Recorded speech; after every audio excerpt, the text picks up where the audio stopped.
Thank you, Steve, so much for being our Oz to keep all the pieces together. Would be so crazy.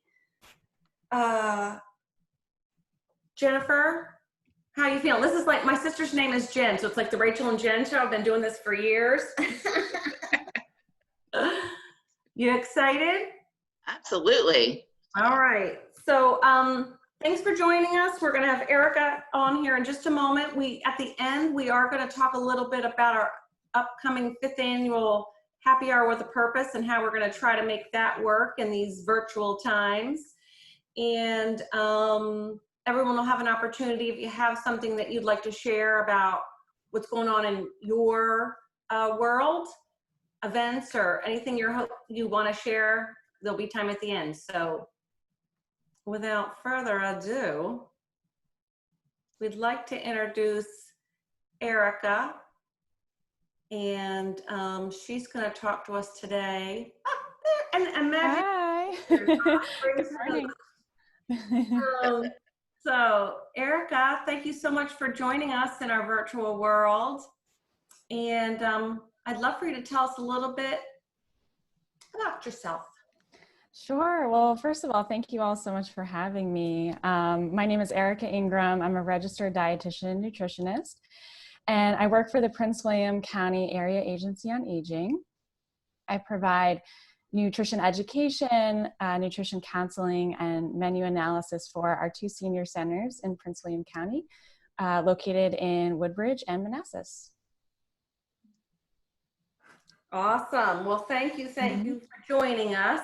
Yeah. And when this was one of the topics that we had in a non-COVID world, was seniors and nutrition. And then we thought, okay, well, what about, with what we have going on, could we talk about foods that would help boost our immunity during these COVID times? So tell us a little bit about, is that an option? Is that possible? Sure. Yeah. So this is a buzzword that definitely is in the media a lot now, the immune boosting. And you can raise your hand if you've heard this term before, immune boosting food. But I want to, talk about a little bit about what that means and how it's actually a bit of a misleading term. So first of all, nutrition is very important for immune function and for supporting the immune system. But we don't want to be eating anything or taking anything that's going to boost our immune system, especially when we're talking about coronavirus. Because one of the detrimental effects that we're seeing from coronavirus are actually a result of an amplified immune response. So the immune system overreacting to the virus. So we don't want to be taking anything that's going to make our immune system react even further and amplify more. Which, it's a good thing, because there's actually no such thing as a, quote, immune boosting food. But rather, there are a lot of foods, and just nutrition in general is very important for supporting the natural mechanisms within our immune system to support our health. Thank you so much. Christopher, do you have a question? Absolutely. So, Erica, what are some nutrients that are especially important for seniors? Yeah, absolutely. So first I can talk a little bit about nutrients in general that are important for supporting our immune system. So first and foremost, we need to make sure that our seniors are getting enough food.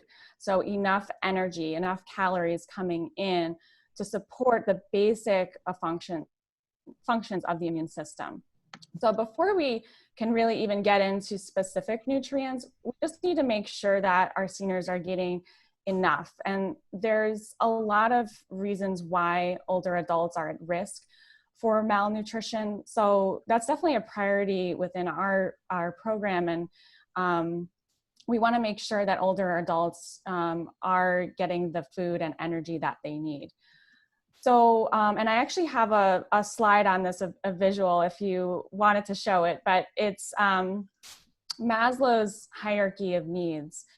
And this is something you may be familiar with if you've taken a psychology course in the past, but it's a pyramid, and at the bottom level, the base foundation of the pyramid, we have basic things that we need for survival. So of course, food is one of them.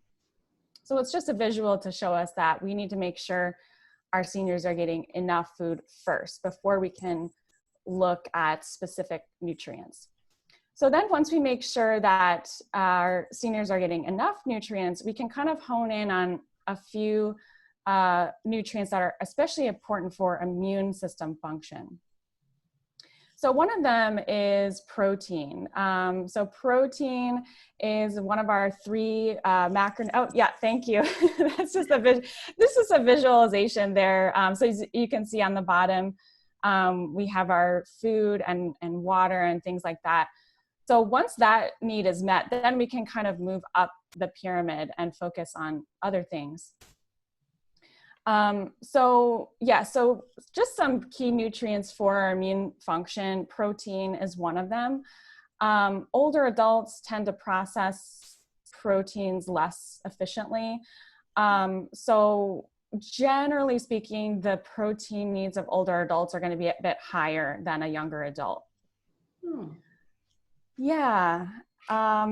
Protein's really important for healing and recovery and an overall immune function. So it's important to prevent illness and disease, but also if we're fighting something, protein intake is going to be really important for that recovery process. I'm like raising my hand here. Yeah. Interrupt your flow, and I'm like, No, yeah, please. more protein than someone, say, in their 30s, 40s, 50s needs to eat. A senior needs more. So yeah, and protein needs are calculated on a very individual basis. But generally speaking, as we get older, we process protein less efficiently. So it's helpful to make sure you're getting a little bit more within our older population so that we're not losing muscle mass, because that's a side effect of something that can happen if there's not enough energy coming in or if there's not enough protein coming in. We can see muscle loss within our older adults, and that can further weaken the individual as well as weaken the immune system. Thank you so much. Great. Okay, sorry. I hope I didn't. Yeah, no, please, ask questions as I'm going, because so please feel free to interrupt anytime. Actually, well, yeah. Since you said that, Yeah. Lisa Humes says, what about zinc for boosting immunity? Yes, that was another nutrient I was going to touch on. Yeah, zinc is very important. Zinc is a nutrient that we actually don't need in very large amounts. So, some people take a zinc supplement if they're feeling like they're on the brink of a cold, and that may be helpful, but I always recommend try to get your nutrition from foods first, because there are some negative consequences to oversupplementation, and zinc is one of those nutrients that you can overdo. So so luckily we don't need a lot of zinc to function optimally. I can give you some examples of food sources: lean meats, seafoods, milk, whole grains, beans, seeds, and nuts are all good sources of zinc. That was a good question. Mm-hmm. Yeah, and you're probably all familiar too that vitamin C is another nutrient that's important for immune health. And vitamin C, so the reason it's important for immune health is that it helps the body produce antibodies. So you probably heard this term thrown around, antibodies, especially in relation to coronavirus. So antibodies are the proteins that can protect you against a pathogen or against a virus or disease. So vitamin C is a vitamin that's helping to make those antibodies for your body to protect your body. Can you get too much vitamin C? Vitamin C is one that so you can actually get too much of anything. So so too much, you could get. Fine. Oh, sorry. Another topic. Yeah, you could get too much of anything. It's much harder to get too much vitamin C. So I do know some people, they've asked me, what about vitamin C supplements? Honestly, the supplements don't seem to do a whole lot. Like, they don't seem to really add extra protection for you. So more is not always better. That's something to think about with nutrition. So vitamin C, again, I would recommend trying to get that through foods first. So things like citrus, red bell peppers are very high in vitamin C, berries, and it's also added to some other foods, and it's fortified, so some other foods as well. Do we have you totally off topic now, all these questions? I could go on. Oh, this is all, yeah, these are all really important nutrients for immune health. I'll add another one, vitamin A. So vitamin A is important to support a lot of different organs in your body, including the respiratory system. So that's definitely relevant when we're talking about coronavirus. Vitamin A is found in a lot of your orange colored vegetables, so sweet potatoes, carrots. It's also found in some green vegetables, broccoli, spinach. This is one that I definitely recommend trying to get through foods. This is another one that you can potentially overdo. So now if you're taking, or our seniors are taking a multivitamin, the vitamins are in lower amounts. That's not dangerous, but I don't recommend, unless your doctor has advised you to take a vitamin A supplement on its own. Generally, that's not recommended. Question or comment from Sophia Cameron. Mm-hmm. In my culture, ginger is an important immune booster. Any thoughts? Yeah, ginger is great for immune health as well. And ginger is also has a lot of, so it's like an antioxidant type of property. So anti-inflammatory, that's the word I'm looking for. So yeah, so it can help support all of your body's functions. It's really helpful for digestion too. So if you are having digestive upset, it can help calm your digestive organs. So yeah, so ginger is another great one. Yeah. So Erica, what are some nutritious, like shelf-stable snack ideas, especially maybe if someone's on a limited budget or, can't necessarily get out to get food when they need to? Yeah. So I definitely recommend trying to have shelf-stable snacks on hand, especially now when we want our seniors and we want ourselves limit time in the grocery store. So having shelf-stable snacks on hand can help make sure that you are nourished and have options for nourishment during the day without taking up space in your fridge and freezer. So some ideas that I have, this is by no means an exhaustive list, but things like nuts and dried fruit. So they'll give you some protein as well as nutrients from the fruit and helpful carbohydrates.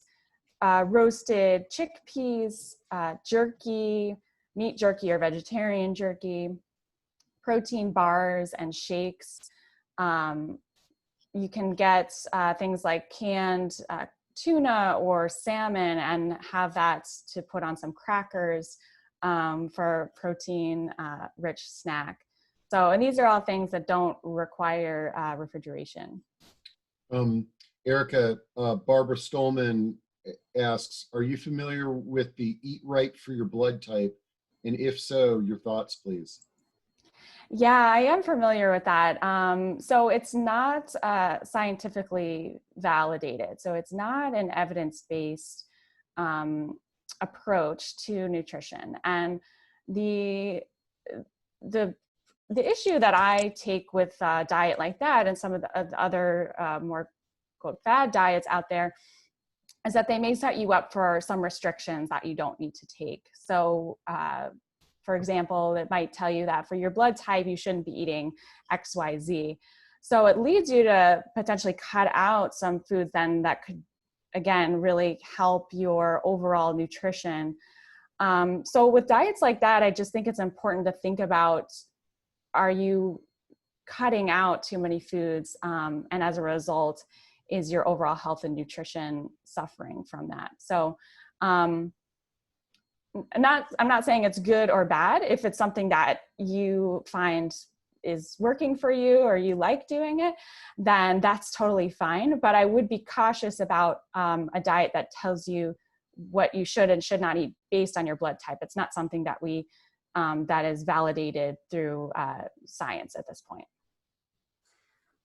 I love that popcorn. Yeah. So I'm like, oh, she didn't say popcorn, and we love popcorn. Popcorn, yes, thank you. It's a nutritious, like I was surprised to see that on there that it's because you hear different about, is it really good for you? Is it the microwave popcorn that you shouldn't eat and you should pop it? Yeah, I would say any popcorn. So, one thing that is not talked about a lot in terms of health and nutrition is satisfaction. So how you're enjoying the food. It's very, very important for our health. Yeah, and it's something that we don't hear enough about. But so if you find that, the microwave popcorn is one that's going to give you joy and satisfaction more than another brand, then that's something that you want to consider in your choice as well. Because what can happen is if we're always eating foods that we are not enjoying, that's not a chore. We may not be eating enough because eating is no longer enjoyable, or we be always feeling unsatisfied, always looking for something else to eat. And that typically doesn't make us feel very good physically or mentally. So yeah, it's really important to think about what foods you enjoy and include those. That is, and so this brings like, we back to seniors a little bit. We talked about like the nutritions. Are there nutrients that are particularly important for seniors? And can we make sure that we're feeding them food that they like that will have those nutrients? Yeah. So I can talk about there's a couple vitamins and minerals that older adults in particular are at risk for deficiency for. So one of them is calcium. So calcium is a nutrient that's important at any stage of life.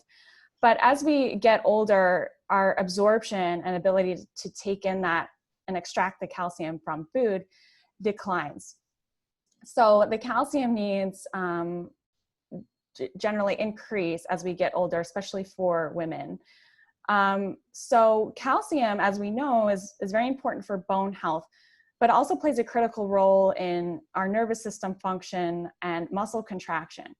So if your body's not getting enough calcium through food, it's going to pull calcium from your teeth and your bones in order to support things like muscle contraction, and including your heart beating. So that's a muscle contraction, and nervous system function.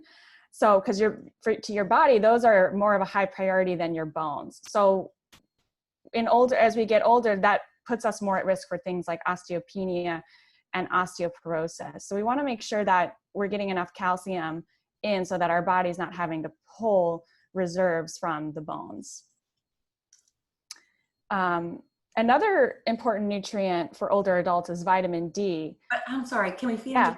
Can we eat lots? So when I'm a senior, I can just eat ice cream and protein, period. I'm just kidding. Go ahead.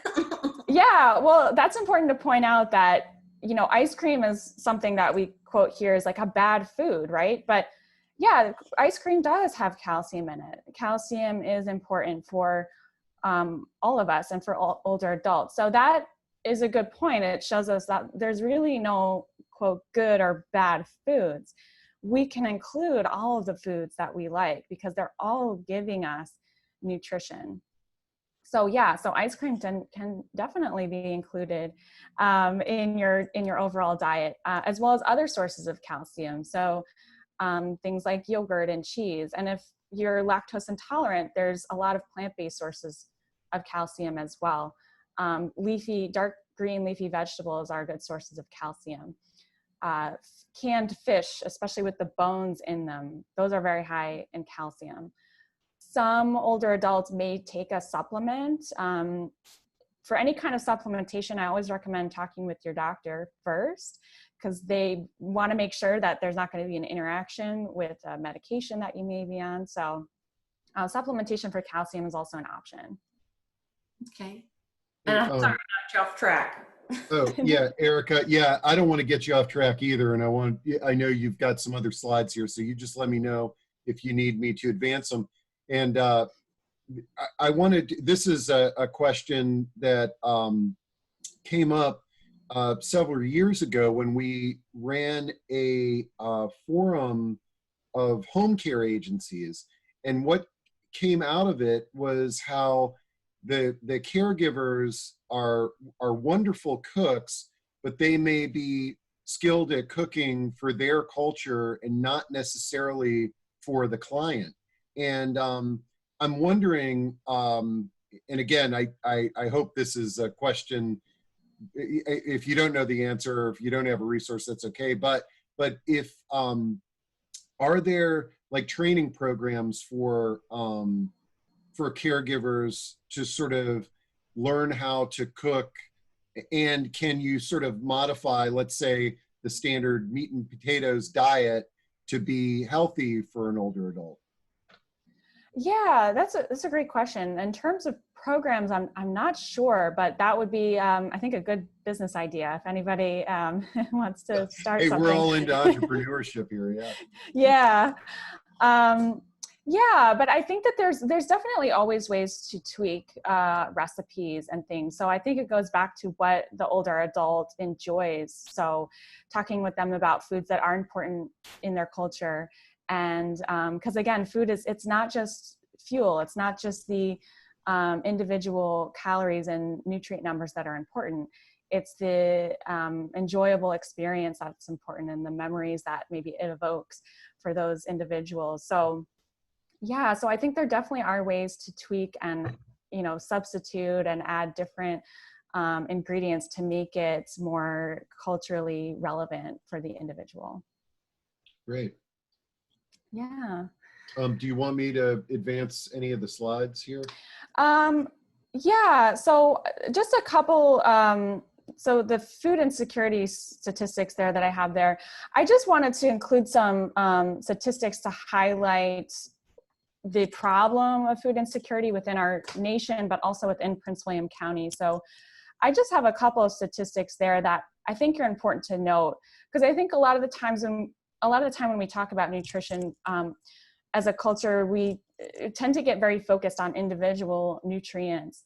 But it's really important to, I think, step back and look at the big picture. So we need to make sure that our seniors are first getting enough food before we are, pinpointing individual foods or telling them not to eat this, don't eat that. Because we want to make sure that they're getting enough energy to support their immune health and all of their body's functions. So yeah, so if you're able to just scroll through it, just have some statistics I pulled Sure. on food insecurity. So food insecurity, that is, that's meaning, forget about nutrients, they're just not getting enough food. Right. Yes. And I have on one of the slides to have a here we go. Full definition of it. Yeah, exactly. So there are a lot of really great programs for young kids, I think, with regard to nutrition. And older adults, we do have some programs, but it seems to me that older adults tend to slip off the radar a little bit when it comes to food insecurity. So the program that I work in, we run a Meals on Wheels program. So we help address the food insecurity within the county and within our communities. And our clients and our members tell us all the time that it's life-saving for them. And they're so appreciative of the meals that they receive from us. So I think it just highlights that we don't want our older adult population to go unnoticed and have these needs unmet. And if we can prevent, malnutrition earlier, then that's also going to reduce hospital admissions for older adults, reduce hospital stays. So, if we're making sure that our older adults are getting enough food and nutrition and their health is supported, that can save a lot of money too on healthcare costs and healthcare side of things. Okay, and I apologize. I've just been, so you guys are not you're still stuck on Maslow's?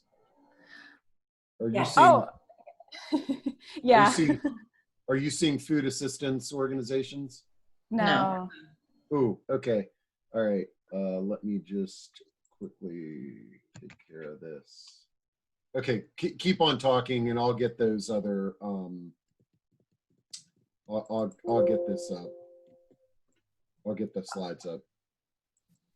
Okay, yeah. So just two other nutrients that I think are really important for older adults too. So we mentioned vitamin D and calcium.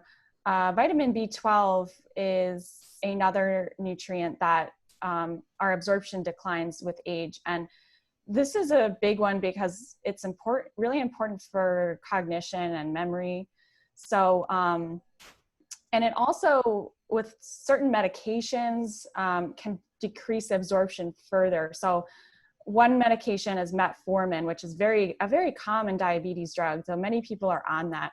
So often if individuals are taking this medication, it's helpful to take a vitamin B supplement just to make sure that we're not running the risk of deficiency. But vitamin B12 can be found in any animal-based product, as well as some fortified plant products. Fiber, also, I just want to mention, we know fiber is good for healthy digestion, but it's also very important for keeping our cholesterol numbers in a healthy range and for keeping our blood sugars in a healthy range. So fiber you can find in any plant-based food, so fruits, vegetables, and whole grains. And can you see now it should display food assistance organizations in Prince William? Yes, yeah. So the Meals on Wheels, that's what I work for within the Area Agency on Aging. So I just wanted to mention the number of clients that we're currently serving around Prince William County. The other three are just some other organizations that I know about in the county. So there may be many more. But these are some places that are highlighting and working, addressing the issue of food insecurity within our county. Has the number for Meals on Wheels gone up during this time? Yes, it has. So yeah, very much so. So we're trying to take everybody that we can. And was it 60 prior and 90 prior, or is it, that's where you are now? It was around, it was a little bit under, I think, each of those numbers, and now it's over. So yeah, so we're definitely taking on more clients during this time. And we did not plan this, I want everyone to know, but ACTS is mentioned there, and they will be coming up later on as well. Oh, great. Yeah. I'm sorry for the interrupting. So Erica, do you have any just general recommendations to help keep seniors healthy during this time? Yes, absolutely. So as we mentioned, eating throughout the day is very important to make sure that energy needs are met. So making sure that older adults are eating enough during the day, preferably at least 3 meals per day.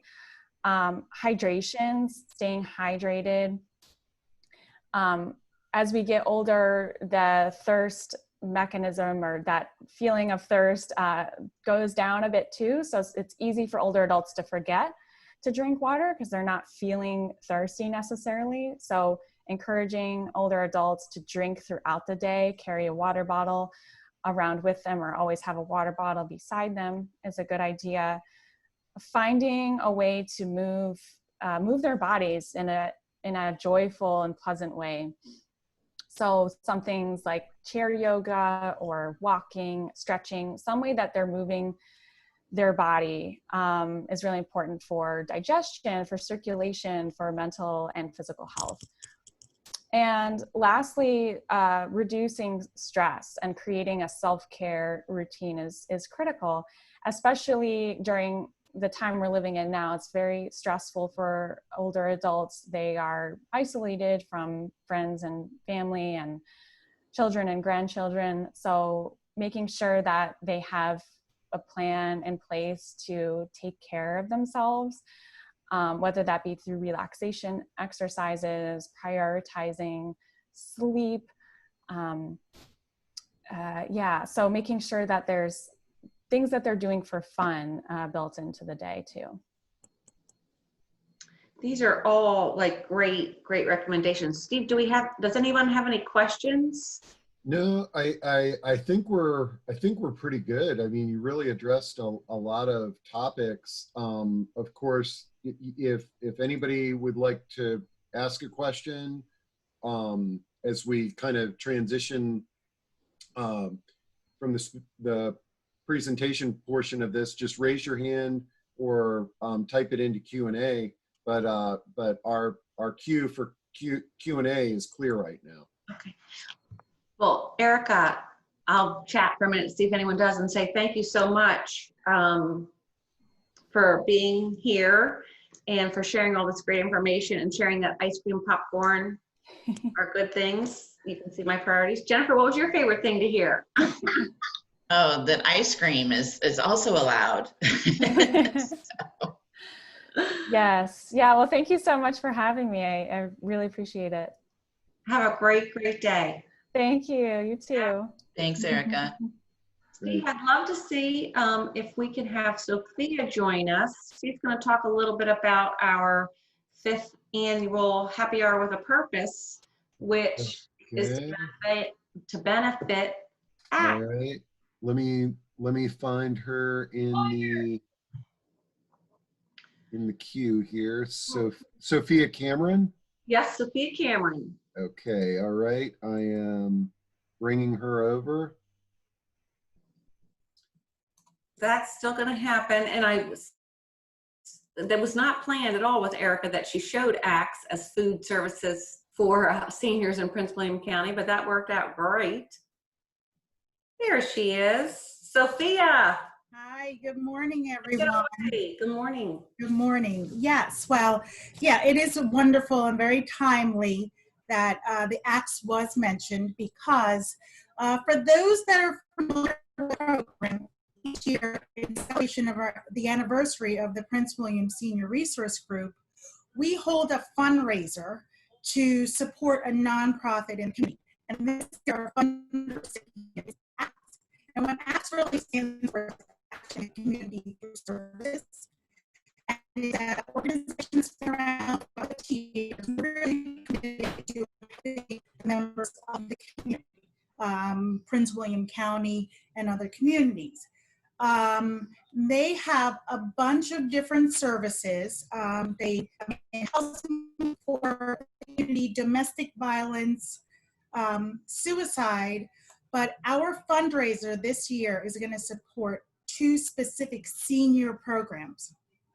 One is it's just for anyone, I believe it's like 65 or older, homebound seniors. They give them a call just to check and make sure they're okay. And then the second one, which is very appropriate that we've got today, is our home delivery. And that's providing food, nutritious food, to seniors that are homebound and in need. So that is the what. Oh, I was going to say, Sophia, you were breaking up there and a little bit. And so it might, Rachel and Jennifer, if you're able to sort of just reiterate what those 2 programs are, it might be a good idea. It was homebound, making calls to the homebound, and a Senior Link, which makes calls to the homebound, and they also provide food. Home delivery. Okay. Home delivery, yes. Yeah, no, I'm just, Sophia, you were just, you were kind of going in and out a little bit, and I just want to make sure the audience knows exactly what the programs are. All right, let me know if it continues, and I'll go find my children, which are my technical advisors, and we'll fix it. Oh no, you sound good right now, of course. You sound great. It's when you start talking about the important stuff that it would go out. Of course. Okay. Well, now that you guys have the background on the what and why we hold the fundraiser, let's talk about the how, what we're going to do this year. So typically we, Sudley Manor will be the host of the fundraiser, and we have like a large event and a large party at the purpose. We can't do that this year. So we are going to move it to a Zoom format.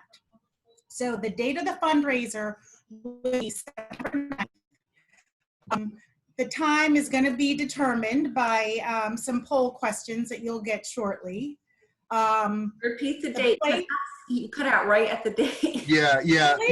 Also, what's real important, what I would do is give us the overview, and then if you can type all this into chat, we've had a few requests from attendees to just drop it into chat, you know, the date and all that, if you can. Okay. All right. And I'm going to get my technical advisor too, okay? Well, I don't think there's much we can do right now. It's just going in and out. Let's just do the best we can, and Rachel and Jennifer, you guys can jump in and just reiterate the date, any important stuff that's dropping off. Okay. Okay. So the Zoom format that we'll be doing, okay, is we're going to have our virtual happy hour with a purpose, and we'll be raising monies to donate to ACTS for the 2 programs we talked about. Can you guys hear me? Okay, all right. So we'll talk about the date, which will be September 9th. We'll talk about the time a little later, and you definitely will get it. I'm going to let you know there's going to be 5 ways that we can raise money for ACTS. The first will be by a ticket registration, okay? You'll need to register to join our Zoom happy hour with a purpose. The second is there'll be a musical bingo. So you'll have an opportunity to purchase bingo cards. There will be a gift card raffle, 50-50 drawing, and of course, just donations, personal or business donations. Did you guys get all that? Okay, so far. All right, so just a little bit about the ticketing. There's going to be 3 levels of our ticketing. The first level is our bronze, our love ticket, which is going to be $10, and that will give you a card. So you'll be able to join the meeting, and you'll have a bingo card and your name placed in the drawing to win the gift card raffle. The second level is our Unity or silver package, and that will be a $15 charge to join the happy hour, which will give you 2 bingo cards and 3 name drawings. And the third level will be Impact, our gold ticket level, and that will be a $20 registration or ticket purchase that will give you 3 bingo cards and 5 name drawings. Were you guys able to hear all that? Okay, all right. So, and then there will be an opportunity to purchase additional bingo cards or drawings, and we'll talk about all that later.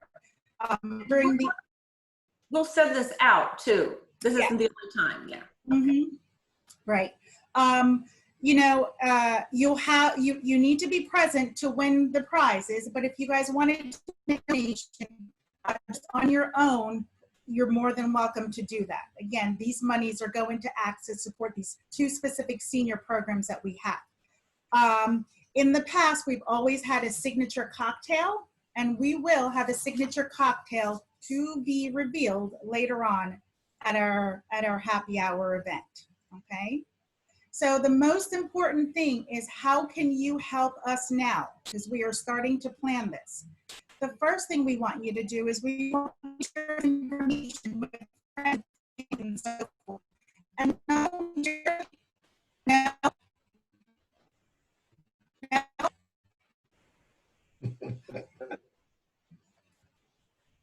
okay. Now, Okay, share the information with friends and family. I'm going to talk very quickly, okay?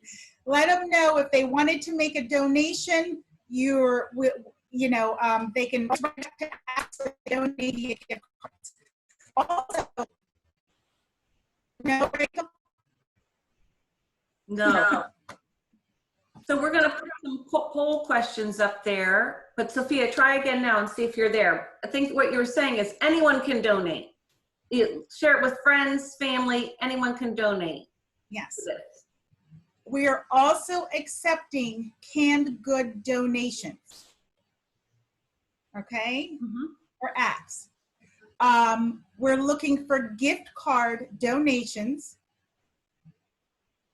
and either personal or donations. But we're also looking for one other addition, okay? If we are looking for anyone that has a skill set that can help us build a platform so we can register folks online, collect payments online, and categorize the payments, I promise I will be your best friend if you're able to help us in this manner. Did you get that? Okay. That was a neat, yes. Okay. So that's the gist of it. I'm going to stop. Is there anything I forgot, my team members?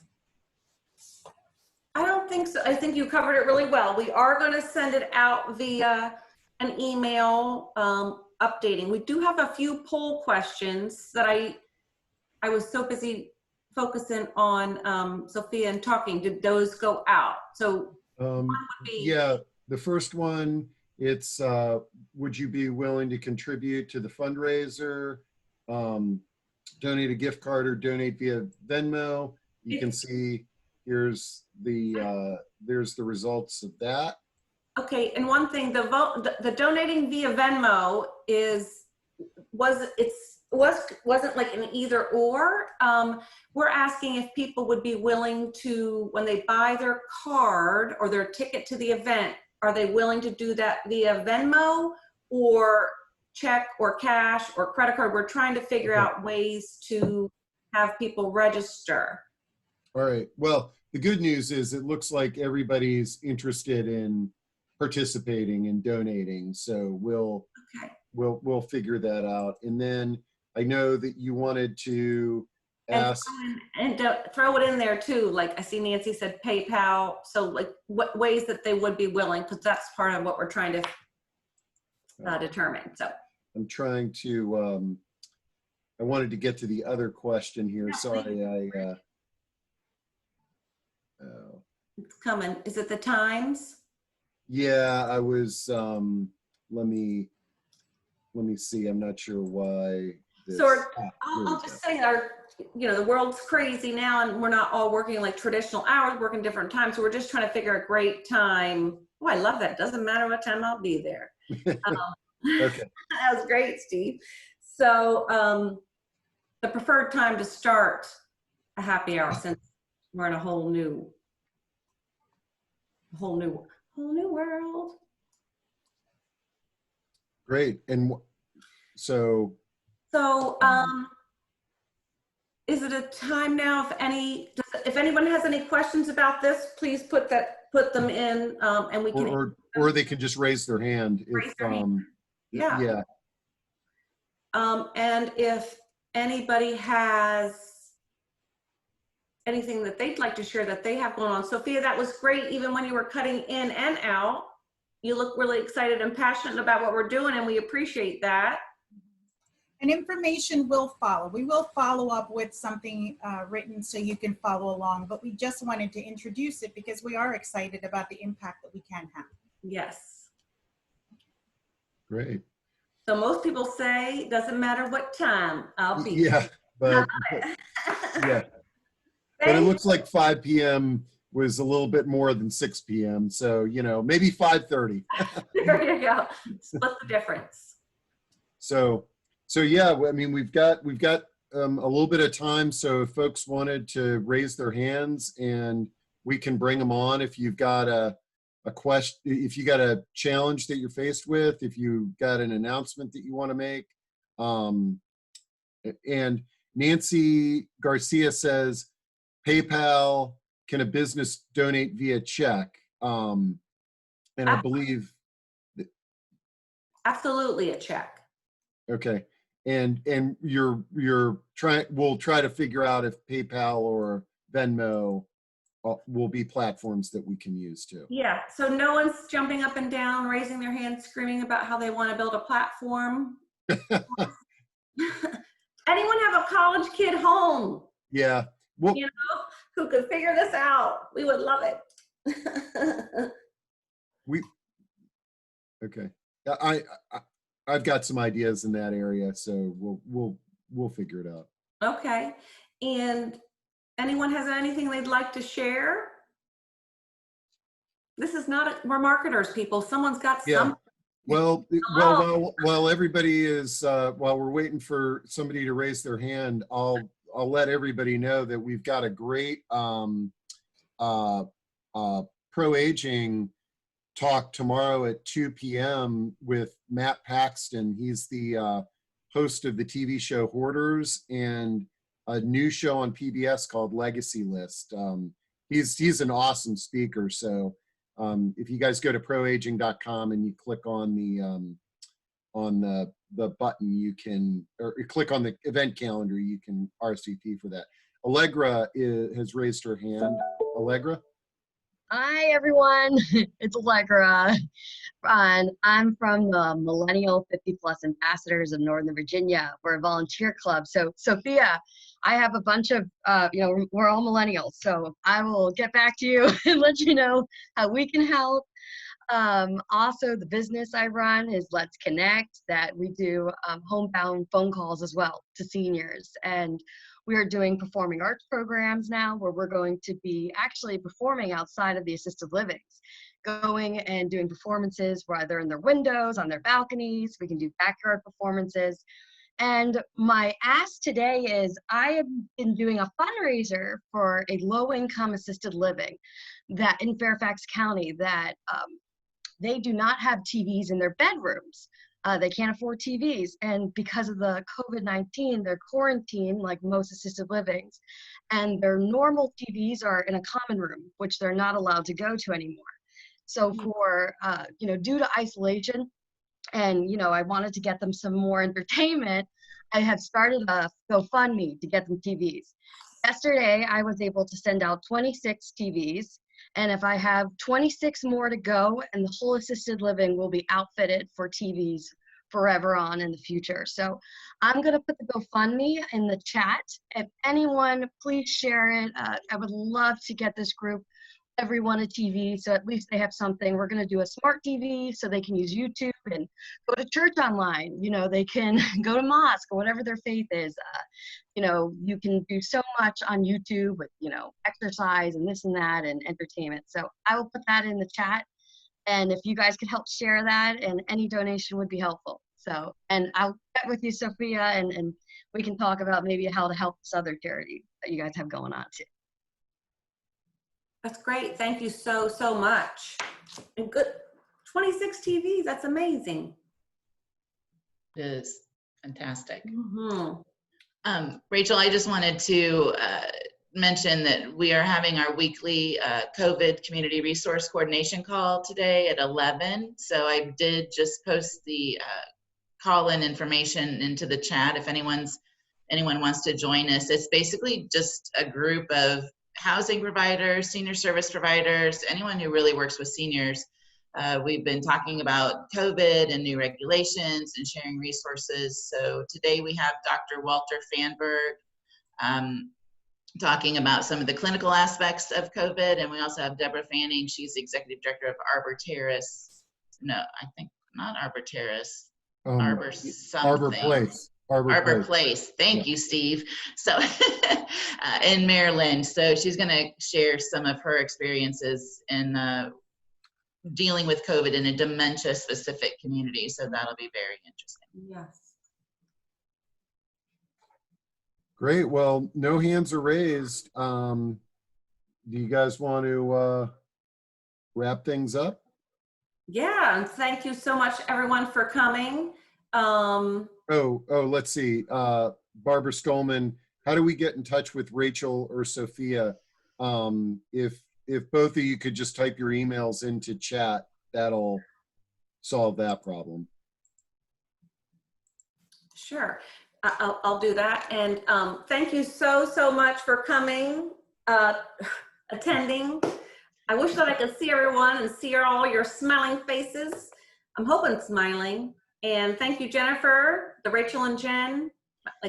Like since, forever I've doing the Rachel and Jen, as I said. So great job, Steve.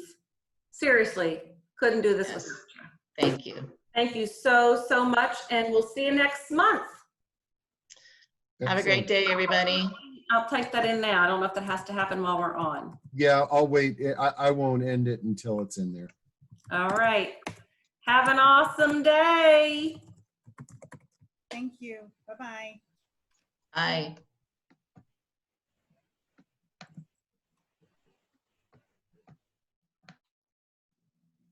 Okay.